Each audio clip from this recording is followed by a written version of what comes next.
Hi, this is Life Coach David. Thanks for listening to the Law of Attraction podcast. And if you want to find out more about me and Law of Attraction coaching, you can find me at lifecoachdavid.com. And I've been having a wonderful day so far. I've had lots of wins, and I hope you have too. The more wins, the better. And we've been reading from Excuse Me, Your Life is Waiting by Lynn Grabhorn. And even though it's an older book, the information is still very valid. And I like how she explains her idea of the law of attraction. Sometimes her wording is a little funny and a little quirky, but that's okay. It makes me laugh. And today I'm going to try doing a podcast without stopping or editing what I say, because sometimes while I'm reading I make a mistake, then I have to go back, and I usually edit it out. But I thought it would be fun just to do it live, kind of.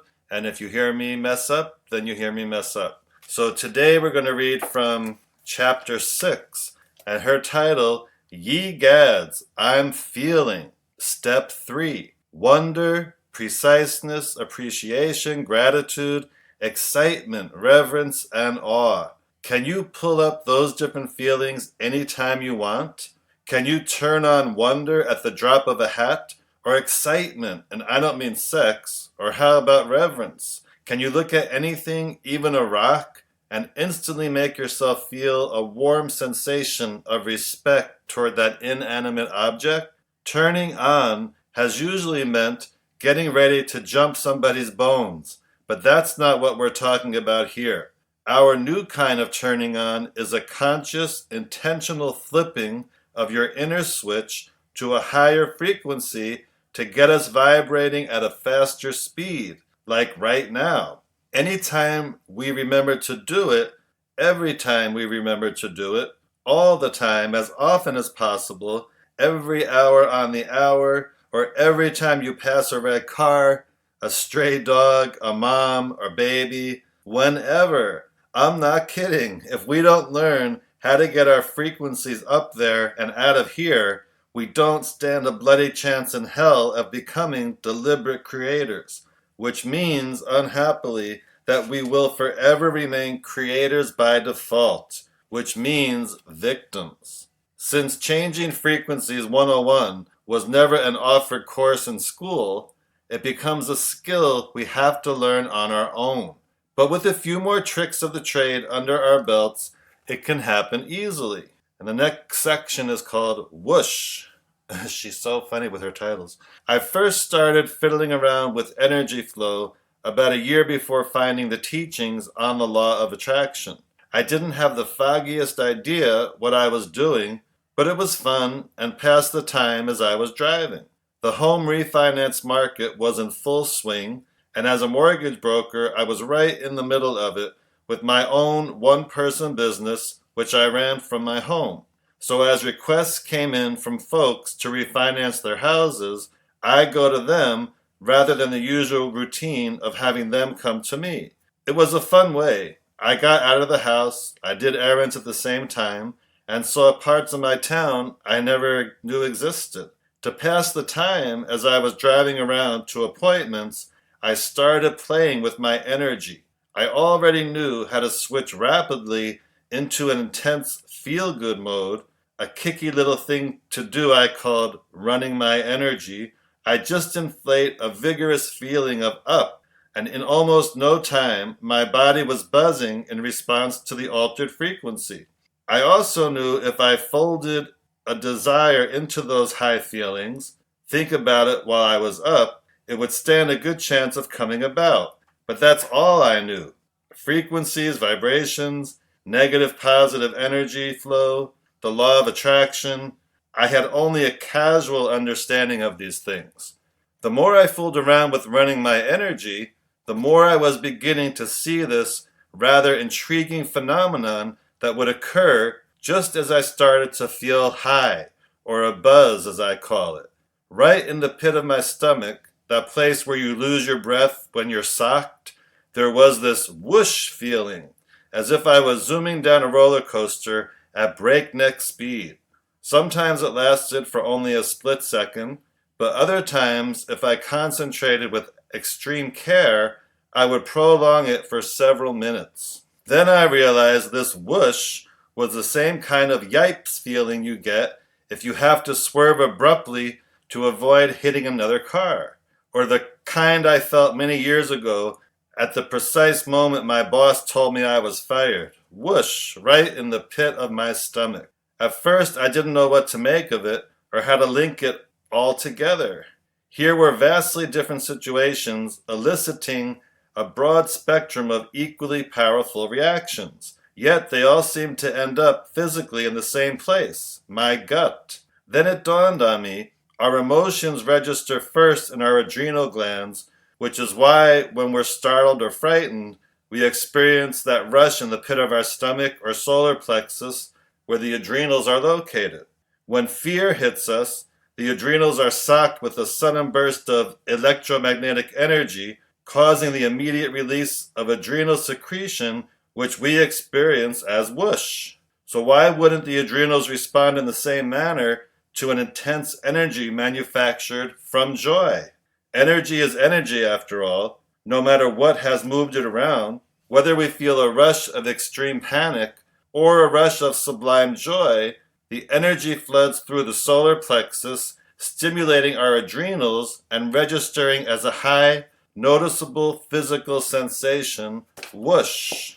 I was thoroughly intrigued and started to experiment even more. Sure enough, I found I could control how intense my feel-good vibrations were by how much by how much whoosh I had in the pit of my stomach, and vice versa. I could control the intensity and duration of whoosh by however much feel-good vibration I could generate. It was fantastic. Not much whoosh meant not much feel-good, and not much intensity, so not much change vibrationally from where I had been.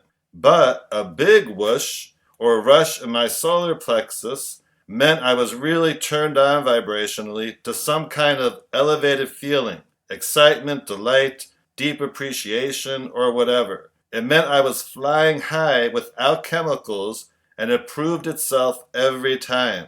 The rush never came without my turning on some form of joy, and I never ever had the rush or buzz as long as I was just flatlining, which is feeling neither good nor bad, but just kind of plotzing along. I was so excited with all of this. I thought I had discovered the secret of life. Perhaps I had, but only in part. I still didn't know about directing the energy or about focusing on wants or don't wants. All I knew then was that the more I pushed a feel-good into my bodily buzz, the more I was attracting my desires. It was a great start, but oh brother, how I'd wish I'd known the rest of the story. In the beginning, I was like Mickey Mouse in the Disney movie Fantasia, playing with his boss's magic hat without knowing its powers. I was getting so good at manufacturing up feelings into a whoosh, I could run it on in an, what is she saying here? I could turn it on in a wink, even while listening to tasteless newscasts about somebody's sweet grandmother being raped. Sometimes she has the strangest things. Anyway, I'm going to continue.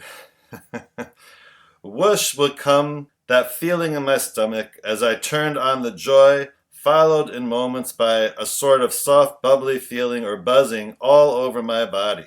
The more I buzzed, the more business I get. So I'd buzz even more. It was magic.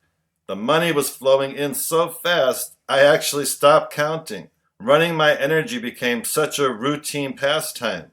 I could almost forecast how much business would come in by the intensity and frequency of my buzzing. While I was correct in my understanding that the high frequencies I was originating were magnetizing my desires, I mistakenly thought that was all there was to it. No problem, just get my frequencies up there, run my energy, and the world is my oyster. Not quite. What I didn't know then was that even the slightest shift of my focus to anything that was unpleasant would not only pull in the undesired consequences of that negative focus, but would instantly cast a barrier between me and incoming goodies, including money. That little lesson was soon to come. For several months, though, there was not a negative condition anywhere for me to observe. What was terrific. Everything I turned, it was as if it were my time. There was a ripe and ready market which I knew I could tap with ease. The little flyers I inserted into the newspaper were so effective, my phone would ring with loan appointments for weeks afterwards. No matter where I looked, things were extraordinarily positive. And of course, so were my vibrations.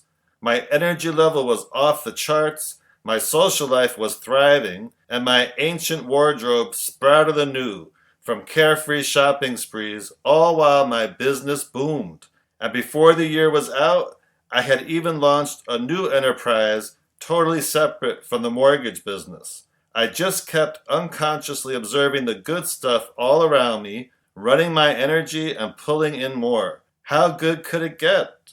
Then things started to go haywire. The market changed, and so did my focus along with it. And as interest rates began to rise, business began to dry up. Now all my attention was going to, no, don't let the rates go up, don't let the market dry up, don't let this gravy train crash.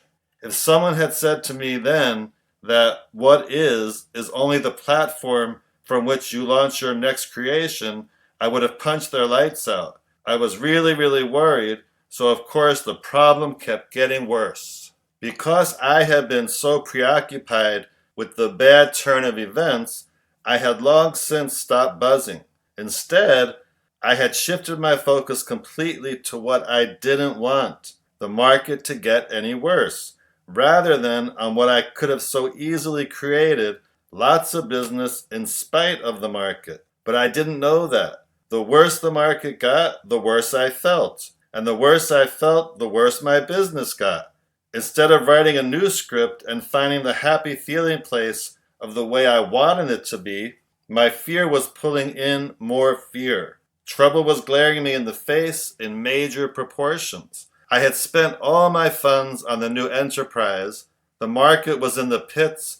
There was no new loans coming in. I still had debts to pay for from launching the new corporation, and need I say more? The conditions I was focusing on were a long, long way from my liking, and the growing fear behind that focus was making matters meaner than all get out. I borrowed money to live on. I flew into every kind of frantic action I could think of, hired a salesperson who was into more lack than I was. Naturally, that was all I could attract. I sent flyers farther out into the neighboring towns and generally thrashed about anxiously for new business. It did not come. I had plunged headlong into creation by negative focus, centering 100% of my attention on everything I did not want.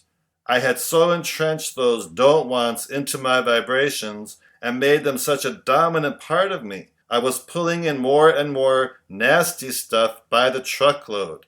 It was not a good time. Thinking I still had the secret, I tried to start buzzing again. Good luck with such impassioned negative focus on all the gloomy stuff around me. I couldn't have turned on if my life depended on it, which at that point it darn near did. My poor expanded self was probably saying, forget it, while taking off for an extended vacation in another universe until I came to my senses. Negative was my dominant vibration, and negative was all I was getting, in spades. It was somewhere right around that emotional low when a bunch of my all too enthusiastic friends began insisting I look into this material they had gotten hold of about the law of attraction. I was so down in the dumps, I really didn't care if they had discovered a shipload of authentic Aladdin's lamps. But to get them off my back so I could be alone in my misery, I gave in. 5 minutes is all it took for me to see why they were so excited. At last, here was the rest of the story. All the pieces that for so many years I never even knew were missing. I couldn't have been more elated if someone had given me $50 million. Within one day, I designed and dove into my 30-day program my 30-day program described in the last chapter. No, things didn't turn around overnight. I was too addicted to looking at all the uglies. The financial turnaround was slow, but absolutely steady, and a torrent of ideas were beginning to wash over me about fabulous ways to increase business with ease and fun. What excited me the most, though, was the leg up I knew I had in knowing about energy flow, or running my energy. I already knew how to turn on, how to manufacture the up feelings, and hold them for quite a while. I even knew how to calm myself into thinking I was feeling good until I truly did. What I most assuredly had not known was the single most important item in the law of attraction, which says, what you focus on is what you get. All I had to do was get my focus off the down market, off my lack of money in the bank, off the fact that there was still no loans coming in, off my debts, take precise aim with my focusing, and sail away into the sunset. Oh, sure, it took me more than a little while, but it finally worked.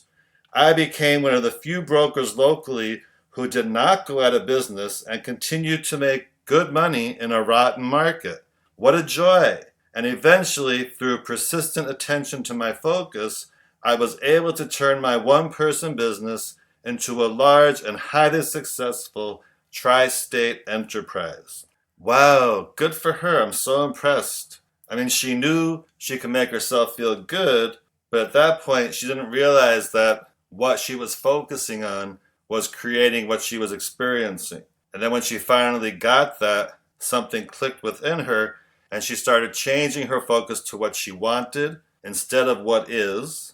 And eventually, what she wanted became her what is. And that's amazing, and that's what we all need to do more of. As I said before in a previous podcast, we all need to focus more on what we want. Because the more we do that, the more what we want will become our what is. And it can be a little tricky because a lot of times, what is so powerful and we're so in it, it could be hard to convince ourselves to do that. But if you just start little by little, it can be done. And then, of course, things change for the better. So thanks for listening to today's podcast, and think about how you can use what she was talking about in your life so you can attract what you want instead of what is. Thanks for listening. And if you want wonderful coaching about the law of attraction, you can go to lifecoachdavid.com to contact me. And in the meantime, have a wonderful high vibration day.